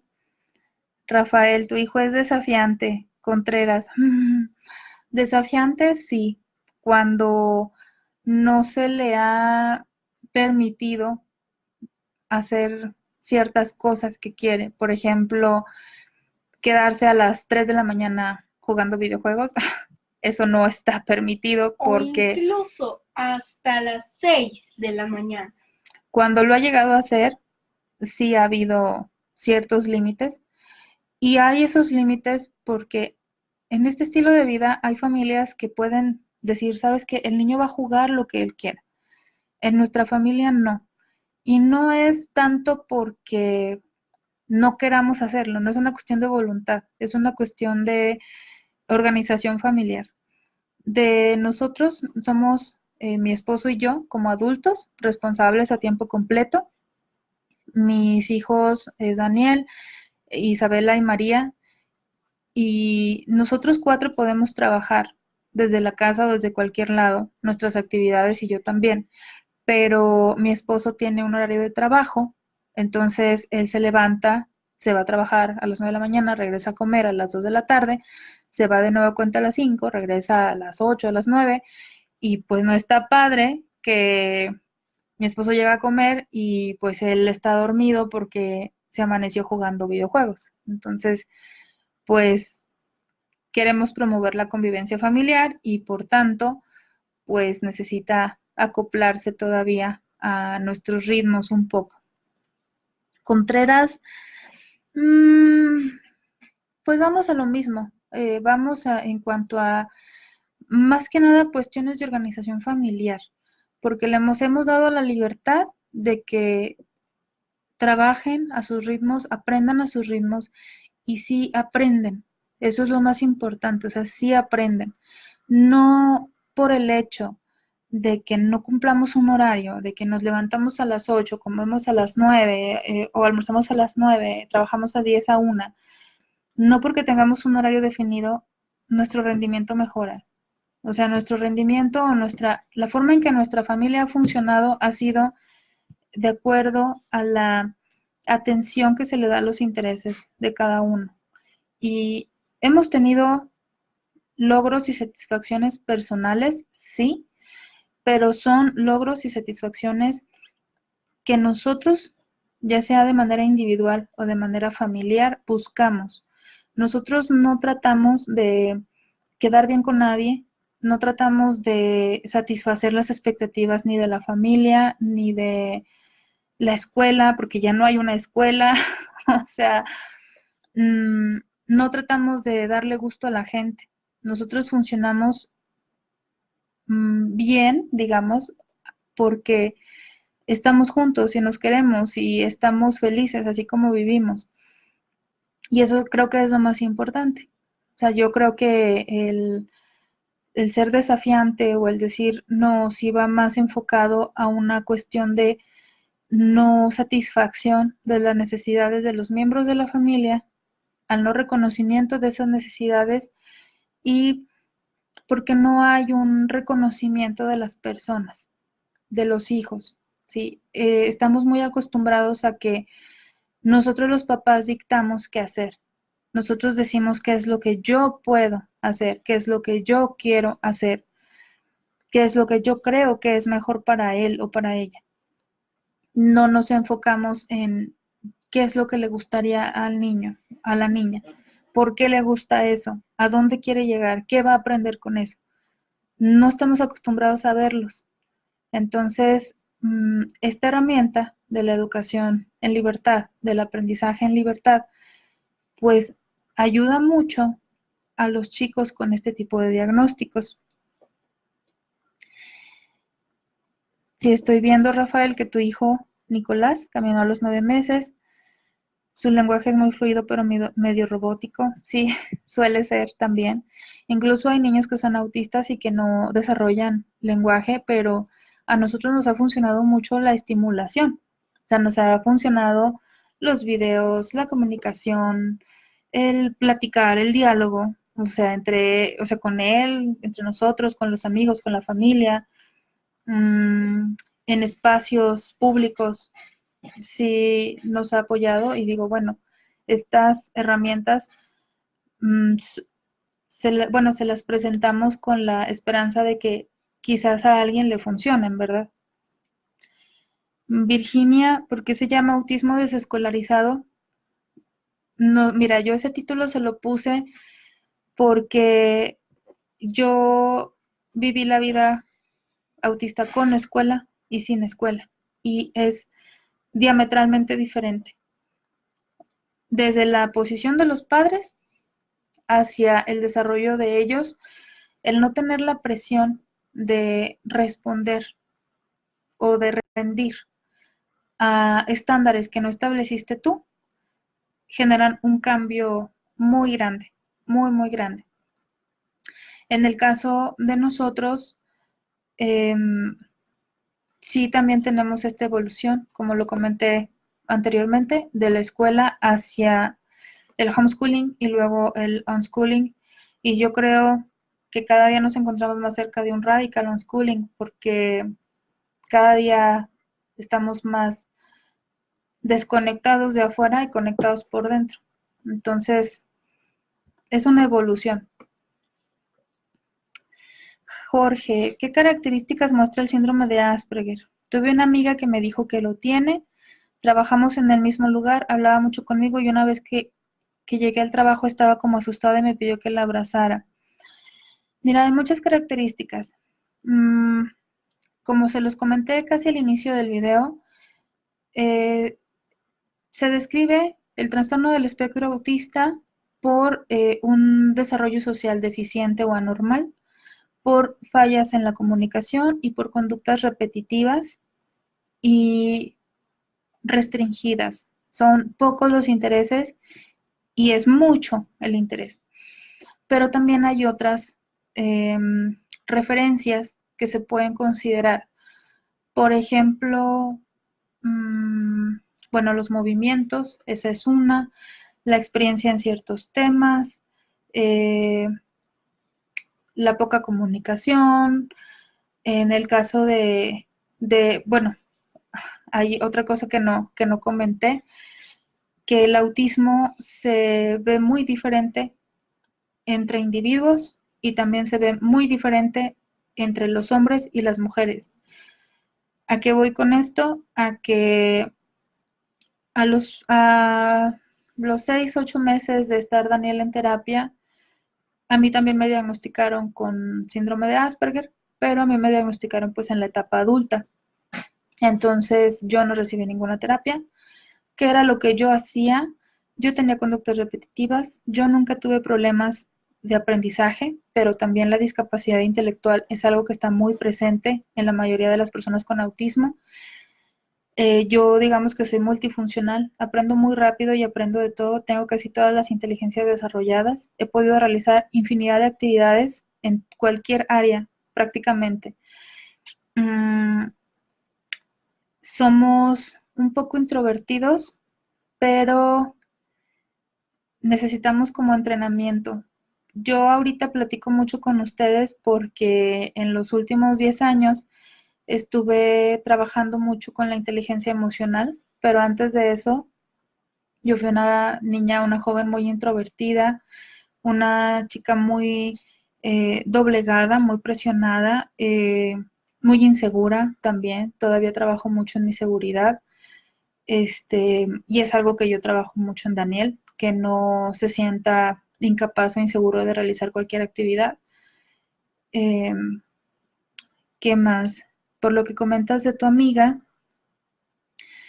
si ella estaba asustada y pidió que la abrazaras, pues es porque muchas veces puede presentarse una necesidad de protección o en su caso hay hipersensibilidad también al tacto. Hay personas que no toleran que los toques. Hay personas que la luz les molesta demasiado.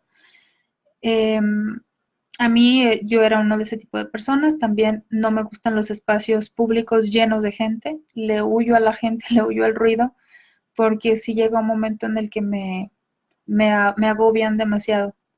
Otra de las cosas es que no sabemos expresar muy bien las emociones. Se nota mucho. Te lo voy a platicar en dos situaciones, una con Daniel, otra conmigo. Un día andaba yo muy agobiada, muy estresada. No sé si, recuerdo que creo que fue tiempo después del diagnóstico. Entonces llegó un momento en el que yo ya estaba tan desesperada que lo único que hice fue llorar. Y lloré, lloré, lloré mucho y lloré con muchas ganas y yo como que necesitaba sacar ese sentimiento.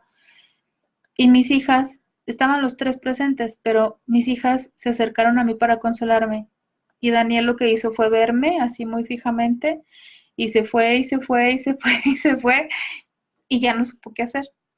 Entonces, yo estaba muy asustada. Yo decía, es que no me lee, no me entiende. Pero pues así somos, o sea, no es como que siempre podamos ser así. Podemos recibir un entrenamiento. Él ha desarrollado mucha empatía, una situación que yo sí jamás pensé que se pudiera desarrollar a ese nivel, pero la ha desarrollado. Entonces, pues esas situaciones se dan. Otra de las cosas que, por ejemplo, en cuanto a expresión de emociones se refiere es, yo no sé decirle a la gente adiós, no sé decirle a la gente, eh, si sea que fallezcan o sea que se vayan a otro lugar, que estén lejos de mí, no sé decirle adiós a la gente. Entonces yo lo que hago a la fecha, porque no tengo como una referencia, un comparativo, eh, yo me alejo. Tengo el caso de una amiga que se fue a vivir a Málaga hace un año, poco más de un año, cuando me dijo que se iba a casar y que se iba a ir a vivir a España porque su esposo es de allá. Pues yo le dije que estaba muy contenta por ella, pero lo que hice fue que me empecé a alejar porque no podía manejar el dolor, no podía manejar la pérdida y me alejé y me alejé y me alejé durante más de un año. Este, ella siempre estuvo cerca de mí y todo. Yo creo que estaba yo recién diagnosticada cuando pasó todo esto y ahora yo sé que fue por eso, porque no supe expresar mis emociones. Y pues seguimos en contacto, pero yo sé que ella no entendía porque yo no estaba cerca cuando éramos muy, muy cercanas. Entonces, sí se presentan circunstancias, pero te digo, no hay dos casos de autismo similares. Puede haber casos muy avanzados, puede haber personas que tengan un desorden genético que les haga manifestar otras enfermedades. Hay esclerosis tuberosa relacionada al autismo, crisis epilépticas, no, mi amor. Hay casos, por ejemplo, yo tengo fenilcetonuria, yo soy intolerante a la fenilalanina. Yo no sabía que eso estaba relacionado con el autismo y pues hace poco me enteré, entonces pues hay varias situaciones, pero te digo, no hay casos similares. Hay mucha diversidad en esto. Cada día hay más casos diagnosticados. En México se pronostica que haya uno de cada 300 niños con alguna situación de autismo. En Estados Unidos es uno de cada 68. Entonces, bueno, pues los estudios ahí están. Mm, Estoy viendo ahí un mensaje de Trini, pero no puedo ver todavía el enlace. Nelly del Río, hermoso, muchas gracias. Creo que te refieres a mi hijo. Muchas gracias. Les comparto este enlace, dice Trini. Es muy interesante la información y puede ser de ayuda para las situaciones que están comentando. Bendiciones. Muchas gracias, Trini. Rosalí, qué feas personas, en serio, y eso que era colegio. Sí, yo me pongo a pensar mucho porque esta situación yo la veo como quizás como una señal, ¿no? De que algo está pasando, algo estamos haciendo. No sé si es la alimentación, no sé si es nuestro estilo de vida, no sé si es genética, si es pandemia, no sé. O puede ser una cosa o dos, o todas, o ninguna. Lo que sí creo es que hay mucha información y creo que la presencia de los padres en casa y con sus hijos que presentan una condición o un diagnóstico es muy importante. Es muy importante porque hace una diferencia muy grande.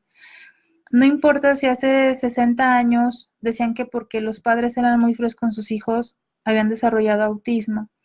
No importa si es un problema genético, lo que importa es qué hacemos ahorita, qué hacemos para que ellos tengan una calidad de vida que les permita vivir, no sobrevivir.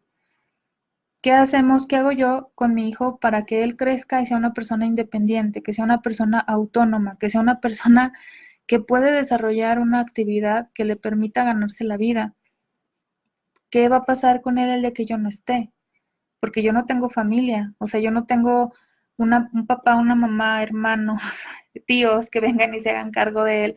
Mi esposo tiene mucha familia y que me ha adoptado, la verdad, eh, como parte de, y se los agradezco mucho, pero sí piensas como en la independencia, ¿no? O sea, piensas como en que si él en algún momento quiere desarrollar una familia, tener hijos, cómo va a estar con su esposa o su esposo, en el caso de las niñas, o cómo va a estar con sus hijos, cómo va a formar a sus hijos.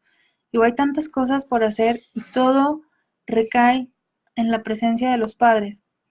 Hay papás que no van a poder estar todo el tiempo, no importa, el tiempo que puedas dar ya es ganancia. O sea, vamos ahorita de cero a nada. Una de las cosas que a mí me hacían ruido con la psicóloga, y le agradezco mucho que me las haya dicho, es que ella estaba para atender a todos los niños que le llevaran. Tu papá trabaja, tú sigue trabajando y desarrollándote profesionalmente y ganando dinero y dale a tus hijos lo que yo te indique y tráemelos y yo te los crío. Y yo decía, esto no me hace sentido, ¿por qué lo va a hacer ella si estoy yo aquí?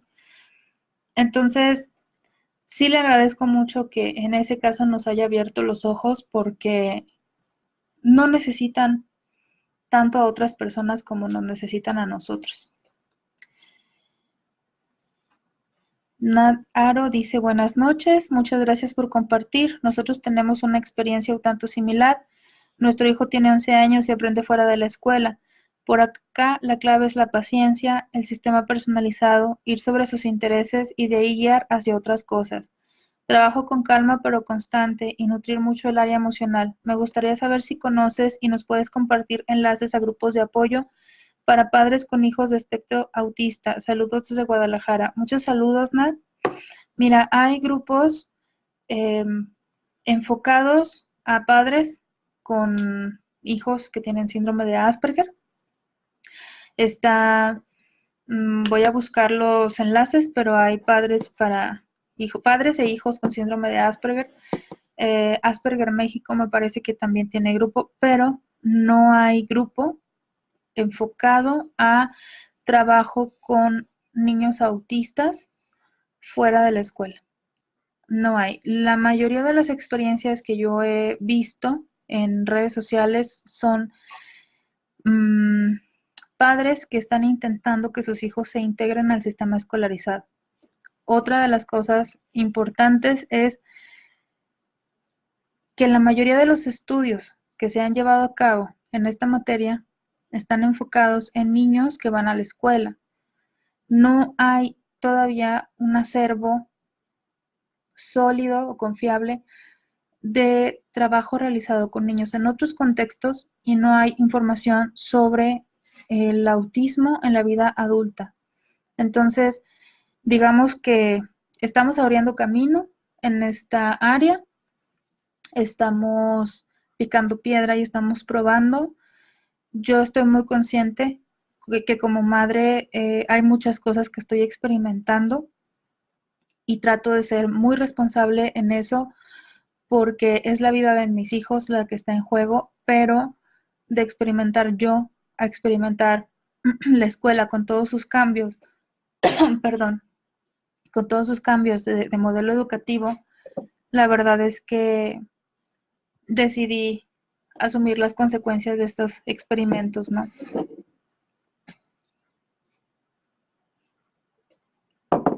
Gracias. Pero también, Nat, si estás abierta a abrir un grupo, podemos abrirlo.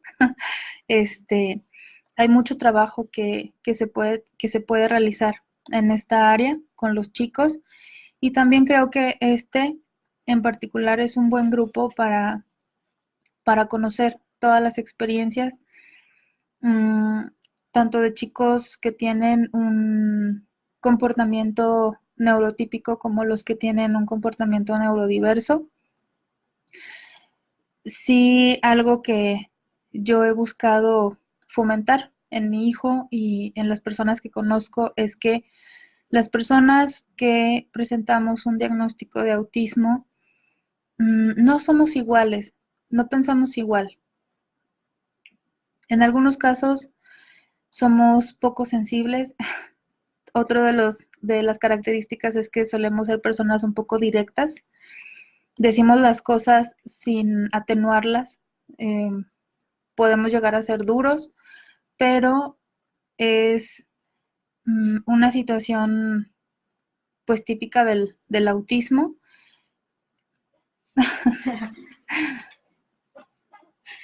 Bueno, es que me están viendo, alguien me está observando. eh, Hay aquí la situación de que no somos muy diestros en disfrazar los comentarios o las emociones. Tenemos que practicar la amabilidad en los comentarios. No lo hacemos con mala intención, pero no lo pensamos, no tenemos filtros. Esa es otra de las características. Entonces, nuestras emociones también muchas veces no tienen un filtro, no las sabemos cubrir, no sabemos mentir. Entonces, pues cuando no actuamos o nos comportamos de la manera en que los otros esperan, pues no suele ser lindo porque no muchas veces nos aceptan como somos. No muchas veces la gente quiere escuchar lo que se piensa de ellas o de una u otra situación. Entonces, pues yo les fomento a mis hijos que pues hay que aprender a aceptar y a respetar a las personas, así con sus diferencias, con sus cualidades. Todos tenemos muchas cosas que aportar. En el caso de Daniel en particular, y no nada más de él, a veces también mis hijas que no tienen todavía un diagnóstico, pueden hacer algún comentario sin prudencia y tratamos como de entrenarlos para que piensen un poquito en si lo que van a decir puede lastimar a otros o no. Nos ha funcionado en la mayoría de los casos, pero no en todo. A veces fallamos. Entonces, por eso les digo que no somos iguales. Pero somos buenos amigos, somos empáticos, somos honestos, somos sinceros, somos leales, precisamente porque no encontramos el doble sentido y nuestro pensamiento es muy lineal.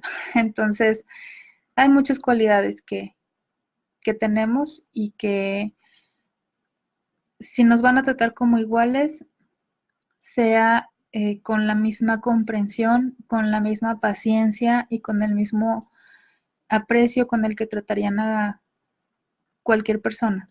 Eso es lo único que yo promuevo o busco tanto en mis hijos como en las personas en las que confío y que les abrimos el corazón y nuestro diagnóstico también. Bueno, estoy viendo que no hay más comentarios, ya nos extendimos bastante.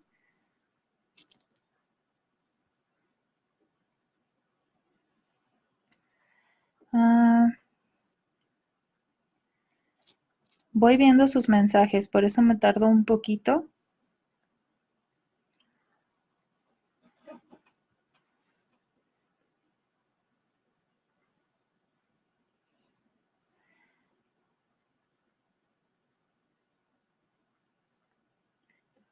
Aquí estoy viendo, bueno, Magdita, muchas gracias por responder mi pregunta. Me identifico mucho con lo que comentaste acerca de que Dani no sabía ni leer ni escribir en tercero de preescolar. La diferencia con mi hija es que yo ya estaba informándome sobre homeschooling y seguí mi instinto y me imaginé lo que podría sufrir mi hija en la primaria y decidí no escribirla. Ahora estamos en periodo de desescolarización. Qué padre que estés en ese periodo y conforme vayas experimentando este estilo de vida te vas a encontrar con cosas muy bonitas y sobre todo es es un ambiente más respetuoso para ti, es más respetuoso para tu hija, para tus hijos y de mucho crecimiento.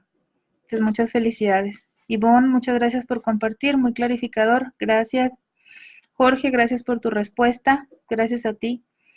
María Virginia, gracias por responder a todos. Gracias a ambos por su disposición y tiempo. Ani, gracias. Alba, por compartirnos tu experiencia. Muchas gracias por la invitación, Ani. María Virginia, nosotros estamos considerando si seguir con la escuela o no. Apenas Santiago con 5 años está cursando su primer nivel de preescolar. Él también ha sido diagnosticado con TEA. Aún no sabemos exactamente qué nivel estamos en el proceso de un diagnóstico muy certero. Como cada caso es único, a nuestro Santiago le encanta la gente y le fascina ir a la escuela para estar con sus compañeritos, pero todavía notamos que él tiene mucha inocencia, ingenuidad y no sabemos por cuánto tiempo podría gustar a la escuela. Ay, Virginia, mira, yo creo que cada familia tiene la decisión de elegir el camino. Cada familia lo tiene. Y si para ti ahorita es un momento en el que estás vislumbrando las cosas, hazlo. Vislumbra, disfruta, observa y mantén tus, ahora sí, antenitas de mamá bien alertas porque la verdad es que hay situaciones que llegan a tener un efecto que puede perdurar a través del tiempo. Entonces, yo no te voy a decir que la escuela no es buena o que la escuela no funciona. Yo te digo, a nosotros nos funciona mejor este estilo de vida.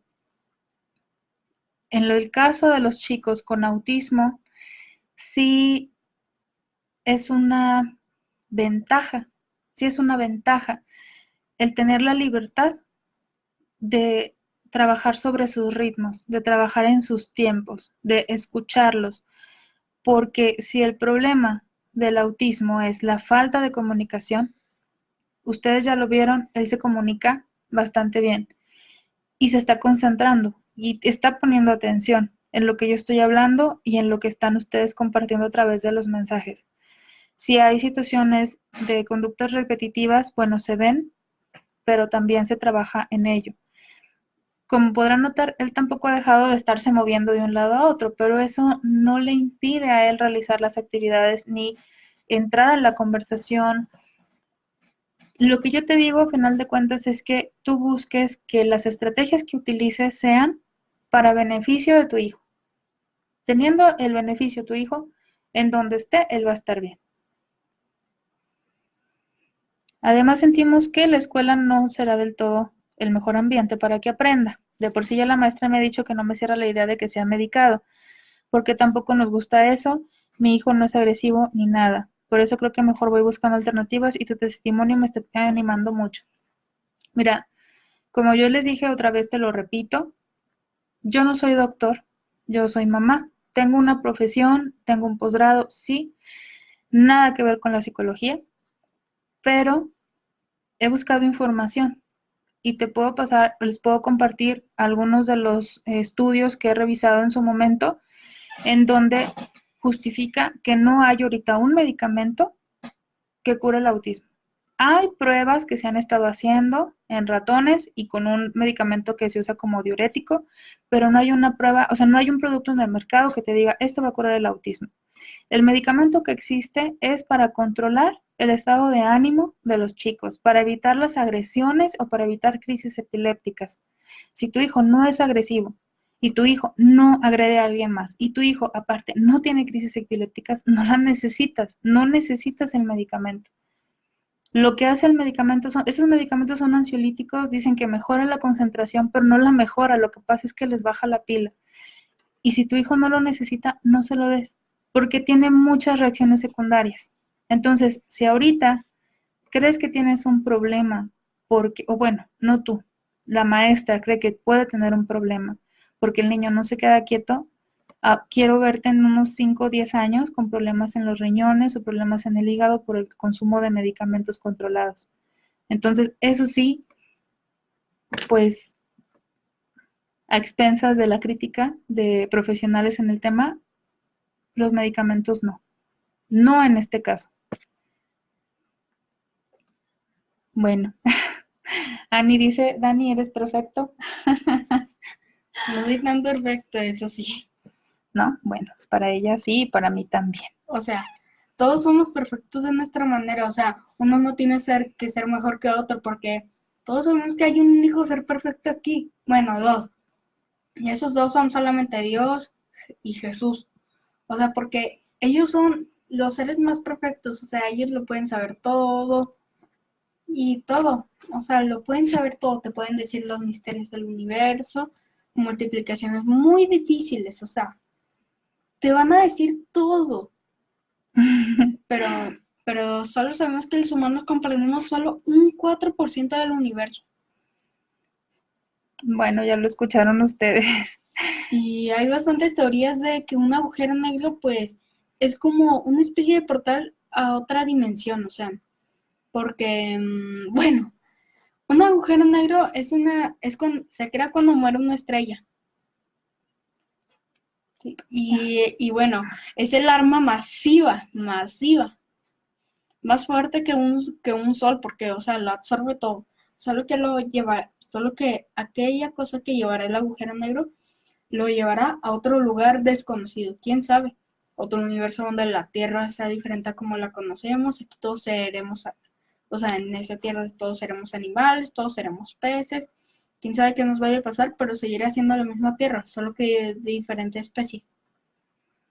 Bueno, Ani dice, de hecho me sorprende que has estado súper bien en la charla. Mi Samuel no hubiera aguantado tanto sentado y sin moverse, así que eres normal. Bueno, pues sí, Sobre todo yo creo que en los temas de interés es donde pone más atención. Virginia, sí, me gustaría tener ese refrendado sobre los medicamentos, concuerdo contigo, gracias. Gracias, ahorita se los comparto. En efecto, Daniel, eres único y especial, dice Virginia. Gracias. Dani, tienen que conectarse tú y Enrique a hablar de los agujeros negros, le encanta ese tema. Pues sí, ya anhelamos volver. Los agujeros negros son algo muy difícil de comprender. A cualquiera le puede costar entender un agujero negro. O sea, yo diría que es una especie de grieta que se abre en el espacio y el tiempo, pero que hay modo de que se cierran. O sea, ya si no es Dios, pues será otra cosa lo que va a cerrar. Pues bueno, dice Jorge, Dani, eres genial. Muchas gracias, Jorge. Gracias. Magdita, muchas gracias por tus felicitaciones, me animan y quiero llevar a mi hija para un diagnóstico porque así se mueve mucho más como Dani. Ella no hubiera aguantado la plática de hecho. Él tampoco, Hace 3 años, todavía 2, no lo hubiera aguantado, pero estamos en algo que le interesa, entonces aquí está el pie del cañón. Jorge, vámonos a viajar por los agujeros negros. Creo que encontraríamos algo mejor del otro lado.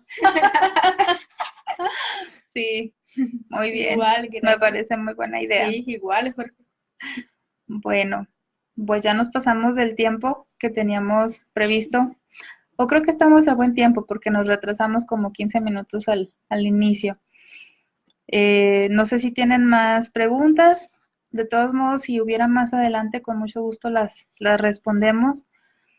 A mí, la verdad, este tema me motivó mucho y sí estaba un poco nerviosa y preocupada porque no es muy fácil compartir las emociones con una pantalla.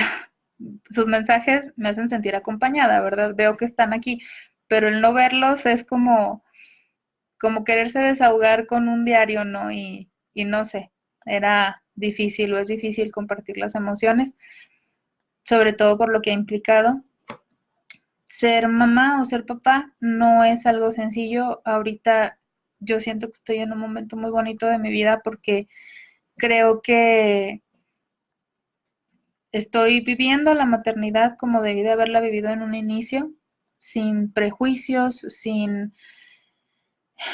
una conexión tan fuerte con el sistema económico, con el sistema social, con la posición de la mujer en ese momento.